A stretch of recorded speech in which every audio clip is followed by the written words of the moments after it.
Yo,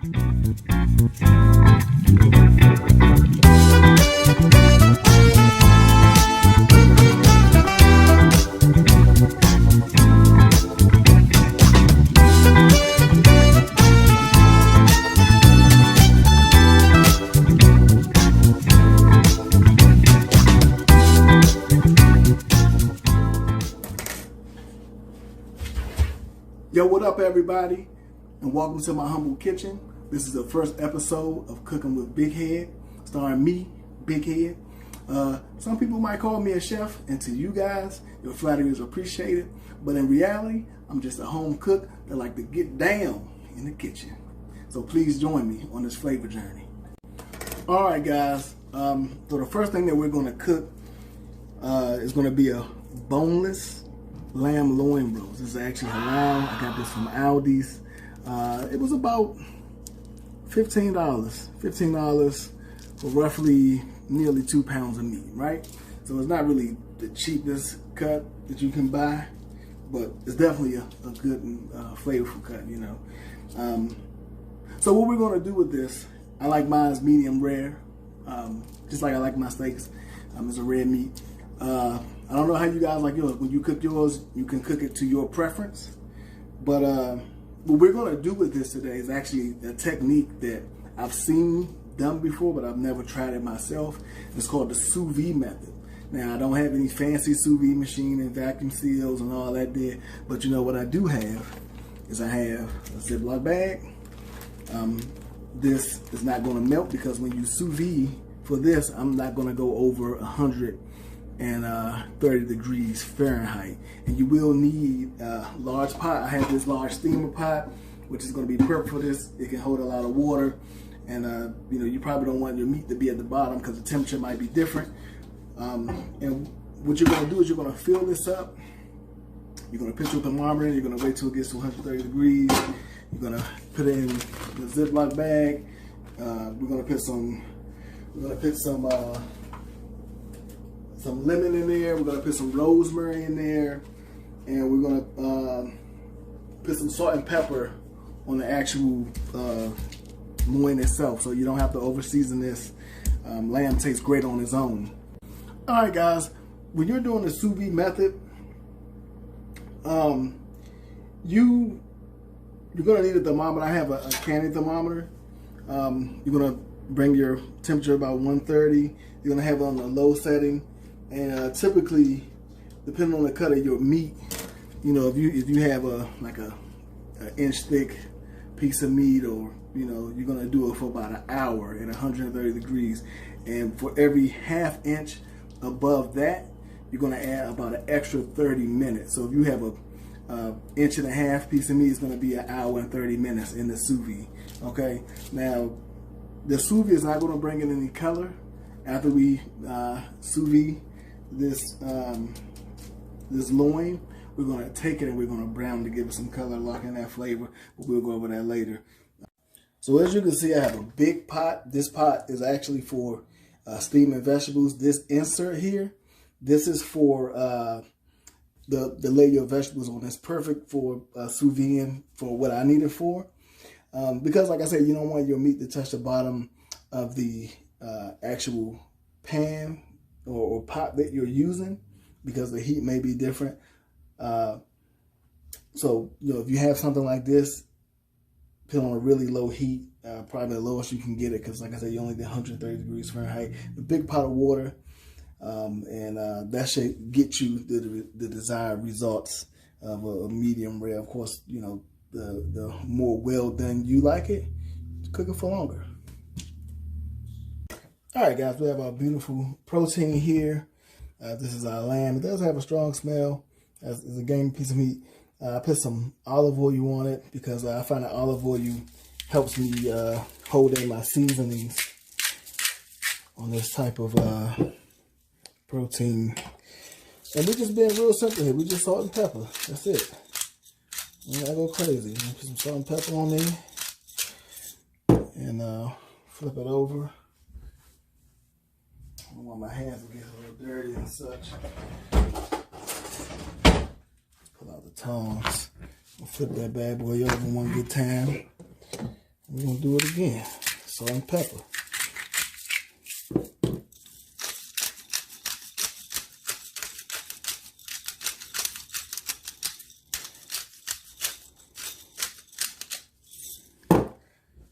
All right. Here's our fancy sous vide bag. Just rub this in here. Rub our seasonings in. Make sure it gets all over our protein. Don't worry about these straps. These are good to go. I'm gonna take them off when I sear it. But this should be fine in sous vide. It's not plastic. It's actually made of a string, so it should be good to go. So our protein is seasoned, and we're ready to put it in our fancy bag. So we're gonna drop this in our sous vide bag.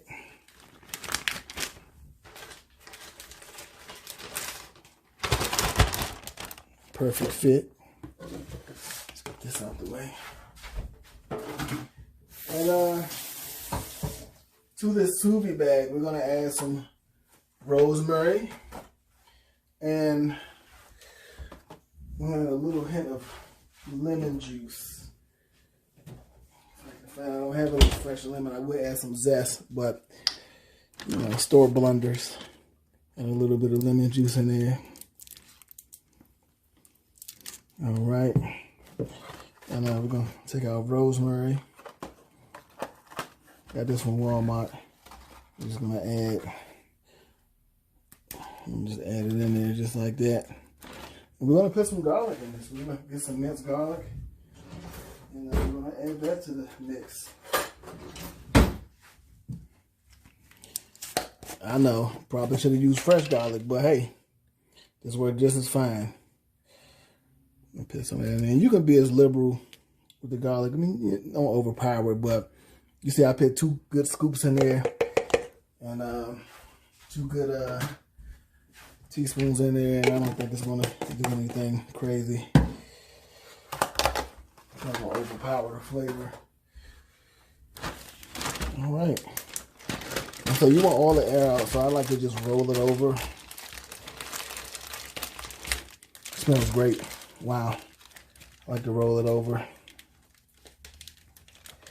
Just like this, and squeeze it and seal it. And I'm gonna kind of move this garlic around, so I don't want it to all just be in one spot. I probably should have did this. It would be different if I had fresh garlic. I probably should have did this as I was seasoning it. But it's gonna be fine. All right, guys. So, a classic meal that people normally have is steak and potatoes, right? You got your red meat, and then you got your potato, which gives you a earthy type of taste. You know, stuff associated, you know, with roots and stuff. It gives you like an earthy type of flavor, right? To my understanding. So what I'm gonna do, you know, instead of having some potatoes, I'm gonna do some stuffed mushrooms. Always wash your shrooms, right? Can you see that? I hope the camera's catching that. That's what you will be eating if you don't clean them properly. All right, so now that we got our mushrooms all clean and everything, we're gonna take out the bottom parts of the mushroom. Just pull that out. Easy. And actually, comes out just as easy. Just pull it right on out. See that? Bam. So we're gonna remove this paper towel. And okay. And we're left with these stumps of the mushroom. And we're gonna chop this up finely. And this is gonna be part of our stuffing. So you're gonna do a fine chop on this. Just get it, try to break it down some. And these things are gonna move on you. You know, mushrooms are nice. If you want to get your knife skills up, you know, you can practice on a mushroom. Mushroom is nice and easy to cut. You can slice it, you can chop it, you can do whatever you want to do to it. Chop that thing on up there. That thing on chop, chop it, chop. We're gonna do this as a fine chop. All right, guys, we got our bacon. This is gonna be used with our stuffed mushrooms. It'll give it a really great flavor. And right now we're just rendering it down. We're gonna get it crispy. We're gonna incorporate it into our cream cheese with our chives and our spinach and arugula, which is gonna be our filling for our mushrooms.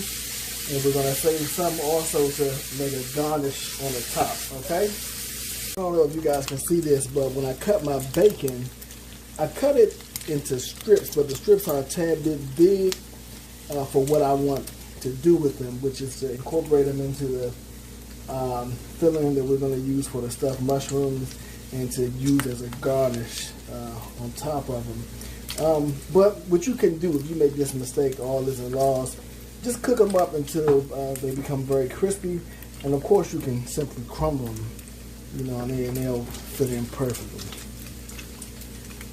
All right, guys, so we got our chopped spinach, chopped arugula, we got our bacon, which we cooked, and it's still cooling a little bit, but we went ahead and crumbled that up.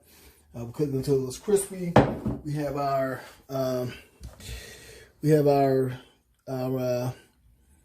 stumps from the mushrooms, and all this is going to go into our filling. All right, and right now we're going to cut up some chives and we're going to add that into the mix as well. So we got our bacon fat. It's nice and hot. So we're going to go ahead and put our spinach and arugula in there.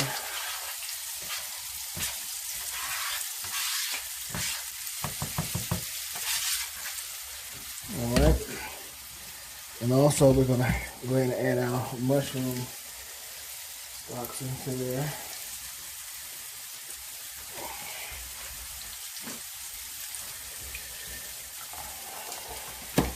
Give that a good stir.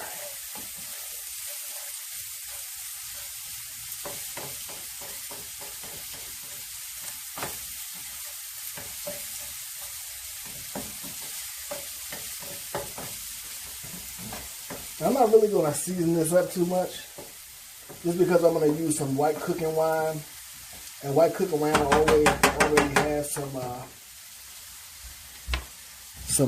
salt, some saltiness in it. Right, we'll add a little bit of pepper.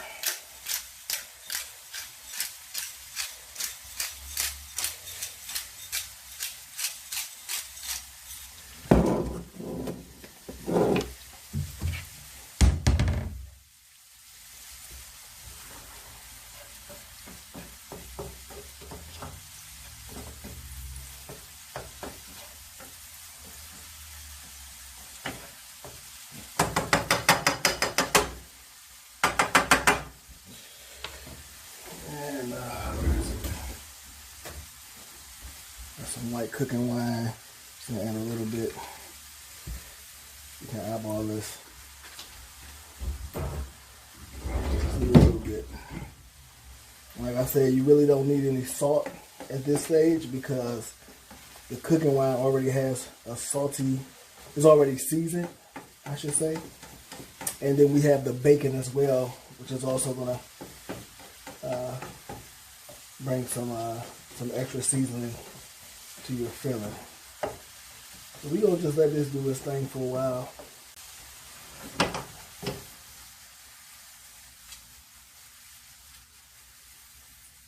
How's it? I can stick it right there. I can flip that. Oh.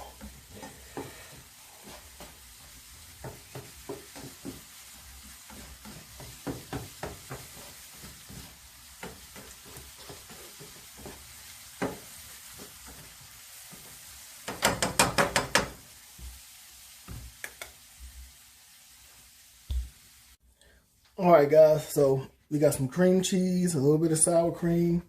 We have our mixture of arugula, baby spinach, and the mushroom stalks. Put that all together. A little bit of bacon fat in it, but that's okay. Got our oven preheating right now to 400 degrees. We're gonna add our bacon because everything's better with bacon, right?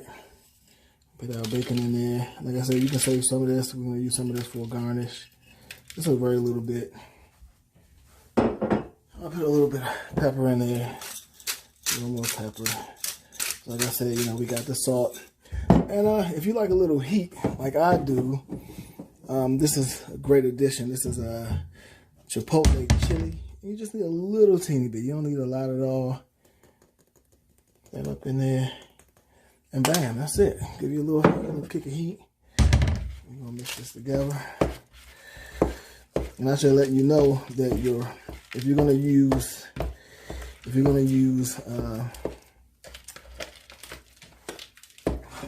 cream cheese, make sure that it's room temperature so you don't have to fight with it to get it to mix. Whew. If you haven't been in the gym, just to get your shoulder right. All right. And so what I'm doing is I'm spreading it out, because when I spread it out in this type of bowl, I can see what hasn't been mixed. And so as I spread it, I'm also mixing it at the same time. Because like I said, we want a uniform consistency throughout. You want every bite to have the same amount of ingredients in it. And you know, I've been mixing this for a while and I'm still finding some areas of cream cheese that hasn't been incorporated fully. And we just take our time. You know, we ain't in a rush. We want to make delicious, good looking food, and that's what we're gonna do. Right, so I think that we're where we need to be.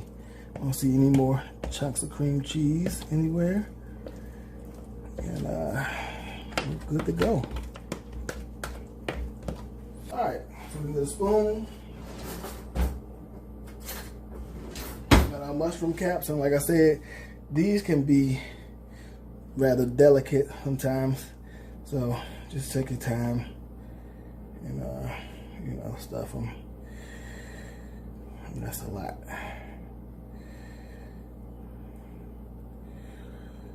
Okay.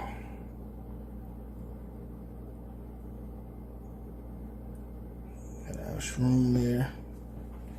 That's shroom number 1 stuffed, ready to go. All right, guys, check it out. We got our mushrooms. They're all nice and stuffed. They look amazing. I can't wait to see how these turn out. I really hope you guys try this. Look at that. So our oven is on. 400. Put a little bit of bacon on top of those. And we don't have to cook this for very long. I really hope this doesn't overcook. But I wanted to kind of melt into this, all this cheese and stuff we got going on in here. We're gonna put this in the oven for about, let's say 15 minutes or so.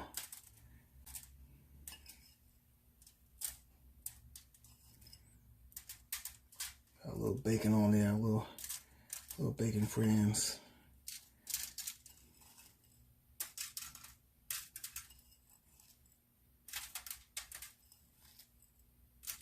Now, this is my first time making stuffed mushrooms, and I really hope that this part doesn't bite me in the behind, because 400 is a pretty decent heat, and I hope it doesn't burn my bacon. Let's see, I got some cooking wine. I'm trying to see if I add a little liquid to the bottom of this. It really shouldn't hurt the mushrooms. And it will add a little moisture, probably keep the bacon from burning. Let's see, I don't know. I don't want to add, I don't have regular white wine. Well, anyway, we're going to put this bad boy in there. I'll put it in the middle rack.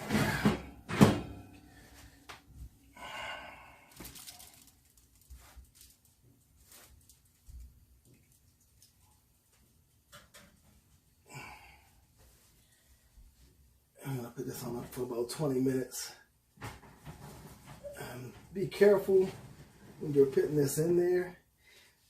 If your mushrooms are like mine, they are not exactly round on the bottom, but some of them are a little bit round, and once you stuff them, they may want to flip over on you, so just take your time on that part. All right, so my stuffed mushrooms came out. They look beautiful. But this is the lamb, and it is cooked. It's hot to the touch. It's cooked. And so now what we're gonna do, I'm gonna take it out of this bag. It smells wonderful. I'm gonna take it out of this bag and we're gonna sear it. Okay. All right, guys. So we have our pan. We're gonna sear our lamb. It just came out of the sous vide. We want to get some color on it, right? So I have it sitting here. My pan is hot. And the same rosemary and garlic I put in there, I'm going to go ahead and throw that up in there as well. And I'm going to set my lamb chop and my lamb oil in there to get a sear in it.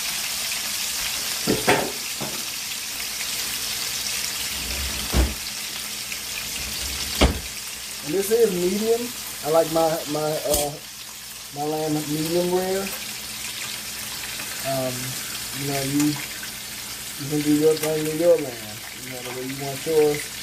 Just cook it a little extra, but that's how I like my lamb. I'm gonna cook this for a few minutes on each side, just to put some color on it, because the lamb is already cooked. So we're not recooking it. We're just giving it some color.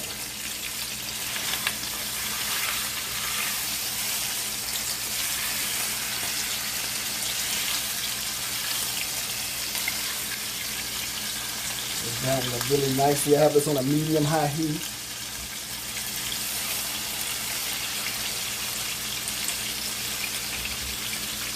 So it's already starting to brown up. Smells amazing.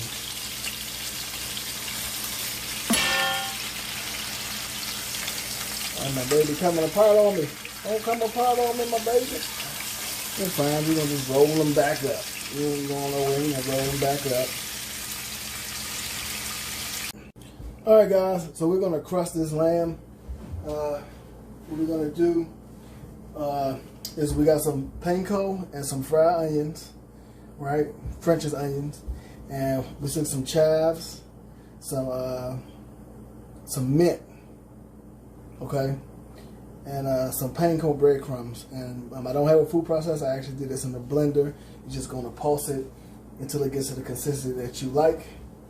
And what I'm gonna use, I actually saw this on YouTube. I can't remember the name of the video, but it was a little Grey Poupon, and just brush it on there. I don't think you need a lot. You just need a coating of it, just to give the crust something to bind to. And so that's what we're doing. We're just gonna give this crust something to bind to. And if I were you, I would do this one side first and then the next side.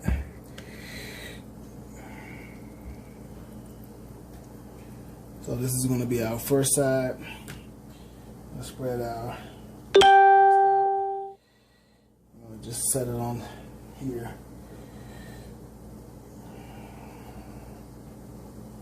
Trying to get a nice crust on there. Just press it in some.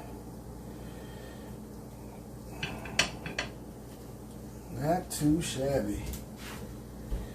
Not too shabby. And this meat, this protein was actually folded. It was tied up. And so in the process of me taking the ties off, it seemed to have come loose. So, no biggie. I'm going to just work with what I got. We're going to put some more Dijon there. That was a lot. But we're going to spread it around, get it on the sides, so we can have a nice crust all around. And then I'm going to move it to one side. I'm trying to bunch it up. I'm gonna flip it over and get some on this side. Get some over here.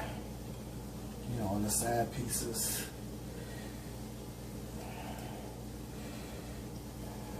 Look like we're crusted, baby.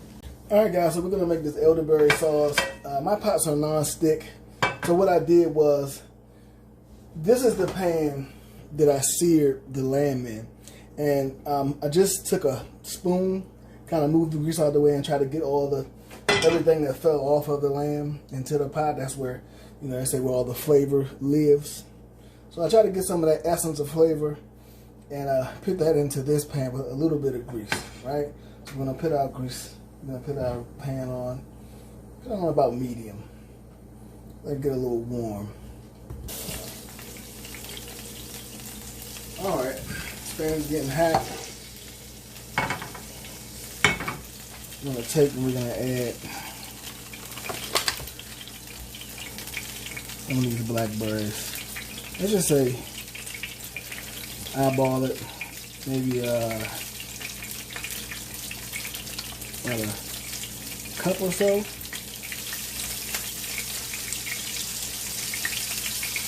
Put that on up in there.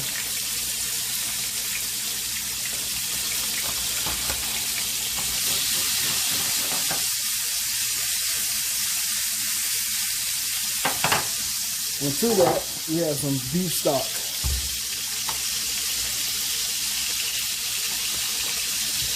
And we're gonna add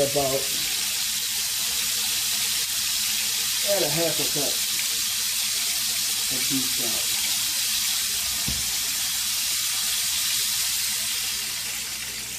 A half a cup of beef stock. You know what? Let's do a cup. And another half a cup.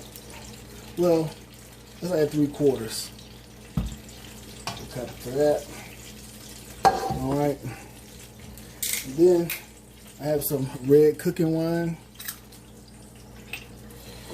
And we're gonna add, let's say, 1/3 of a cup to this. And don't worry about the alcohol content. It's gonna burn off in the cooking process. I want to add some more blackberries to this. These blackberries are actually really delicious. You want to let this reduce. You want to just let this sit here. Let's bring it up to a light simmer.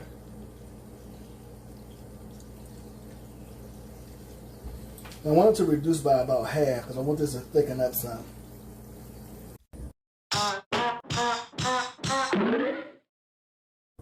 Alright guys, that last plating did not get down. It was kind of a disaster. So I'm going to redo the plating. I'm going to redo the lamb. The lamb didn't turn out the way I hoped that it would. I'm not going to do the lamb on camera because I'm going to prepare it the same exact way.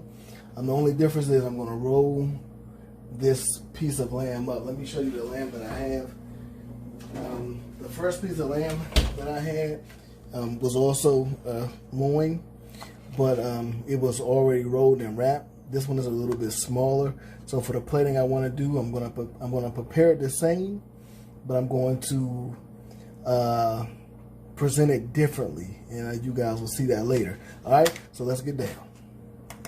All right, so the first thing I'm gonna do is I want to make a puree of sweet potato and carrots.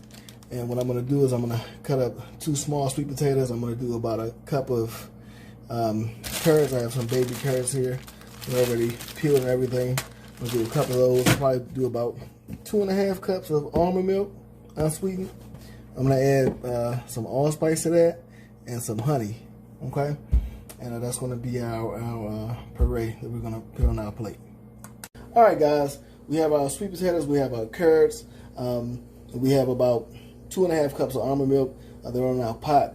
We're going to let this simmer just until the sweet potatoes are tender. And we can get a fork through them. Then we know they're tender. We're going to then separate our carrots and sweet potatoes from our almond milk. We're going to put our almond milk to the side. We're going to put this in a food processor, add in liquid as we process to get the right consistency for our puree. Okay? All right, guys. So we have our sweet potatoes and our carrots ready to go in the food processor. I've already separated the liquid, so we're going to just put a little bit of this in here.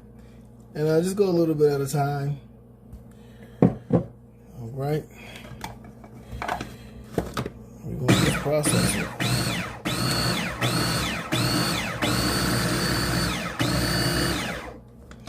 All right. Add a little bit more liquid.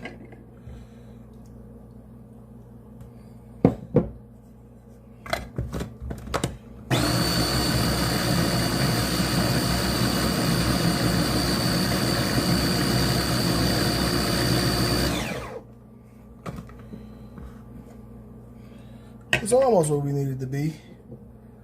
It's a little more. And I'm thinking that should be it. Make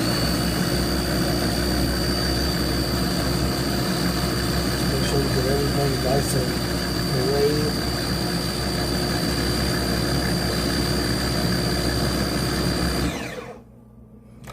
All right, how do we do? Let's see. Get down. Look at that there. That's exactly what we're looking for. That's the exact consistency that we need. All right, ladies and gentlemen, I'm going to do a garnish on this dish. And the garnish I'm going to do is going to be roasted beet greens. You would do this in a similar manner as you do kale chips, right? So, got my beet greens. I'm going to lay them out. These have been washed, and I patted them dry with a paper towel. And we're just gonna grab some olive oil, just a little bit. Just put that on there. Boop. Boop. Boop. All right, we got our olive oil. And add some salt. And we're gonna add a little bit of pepper. If I can get it open. All right, pepper. All right, now we're just gonna spread this seasoning and be gentle. These things can be kind of delicate and they'll rip on you, you know, if you're too rough with them. Olive oil. Take your time.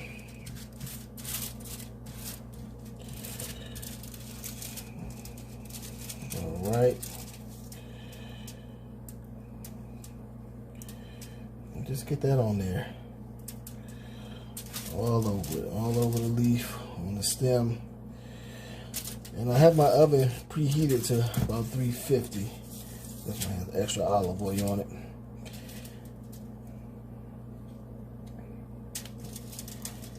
And the olive oil is going to help give it a nice crisp. Make sure that's nice and on there. All right, if it rips a little bit, if your leaf rips a little bit, it's not the end of the world. All right. And there we have it, 3 nice leaves ready to be roasted as our garnish for our dish.